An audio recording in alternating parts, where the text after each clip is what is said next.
আসসালামু আলাইকুম। কেমন আছেন সবাই? আশা করি সবাই ভালো আছেন। আমিও ভালো আছি। তবে মনের দিক থেকে ভালো নেই।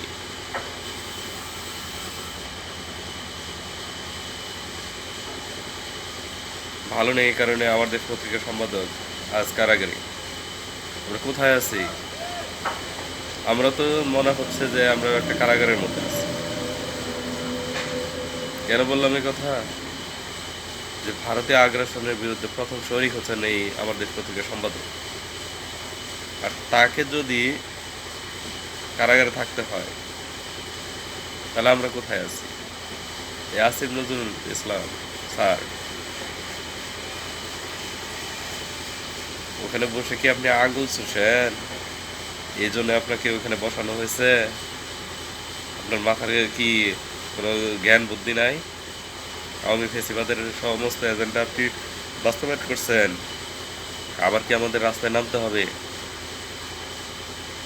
এতগুলো প্রাণের বিনিময়ে জীবনের ঝুঁকি নিয়ে আমরা যারা এই ফেসিবাদের হাসিনার পতন ঘটালাম, আপনি সেই এজেন্ডা, আপনি তো একটা সুবিধাবাদী আর ভারতীয় এজেন্ট।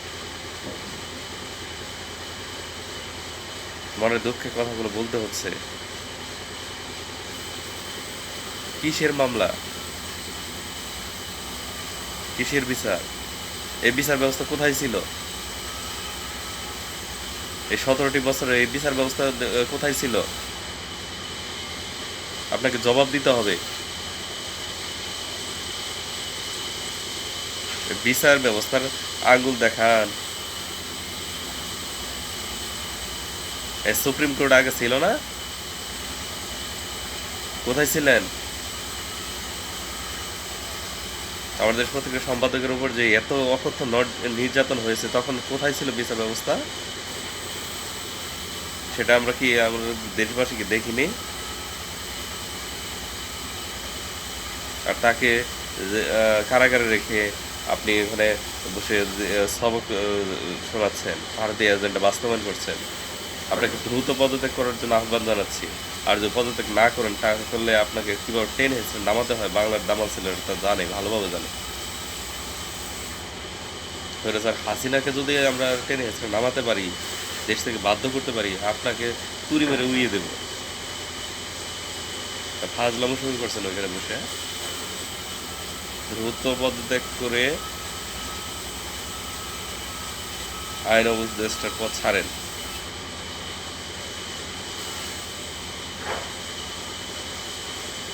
ভারতে ইলিশ রপ্তানি করলেন, আচ্ছা করছেন, ভালো কথা, ডলার পাইছেন। ভারতের মিডিয়া কি প্রচার করছে? আমরা মিসকিন, আমাদের ডলারের দরকার। তারপর কি করলো? বিনিময়ে কি দিয়েছে? এবং বাদের সবগুলো কপাটা আবার জল কপাটা আবার খুলে দিয়েছে, আমাদের কোনো তথ্য না দিয়ে। কি করেন ওখানে বসে থেকে? আগুন শোষেন? ইনু স্যারকে বলবো যে আপনার এক নখের যোগ্যতা আমাদের হয়নি, সবই মেনে নিলাম। দেশপ্রেম আপনার সাথে কোনো অংশে আমাদের কম নেই।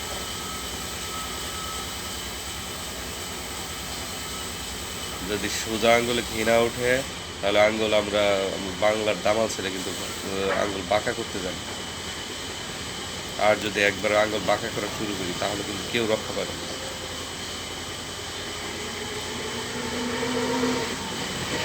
কিসের সংস্কার নিয়ে বসে আছেন? দেশের মানুষ আজ ভালো নেই। উত্তরবঙ্গের অবস্থা দেখেন, সেখানে বন্যায় সমস্ত ভারী বাড়িঘর সব কিছু ধ্বংস হয়ে যাচ্ছে। এই ছবিটা দেখেন এবং সবাই শেয়ার করে দিবেন।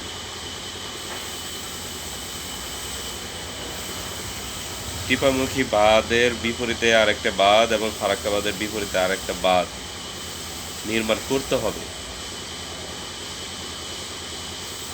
আর আপনারা লেজুর বৃত্তি নিয়ে বসে আছেন, যারা এই সংগ্রামে অগ্রপথিক, তাদেরকে কারাগারে রেখে এখানে বসে কি এসি রুমে বসে থাকবেন? আর আমরা কি বাংলা দামাল ছেলেরা আঙ্গুল চুষবো? দ্রুত পদত্যাগ করে সবকিছু কিসের সংস্কার, কোনো সংস্কার লাগবে না, দ্রুত নির্বাচন দেন, তারপর বোঝা যাবে কত ধানে কত চাল। ফাজলামো শুরু করছেন আপনারা।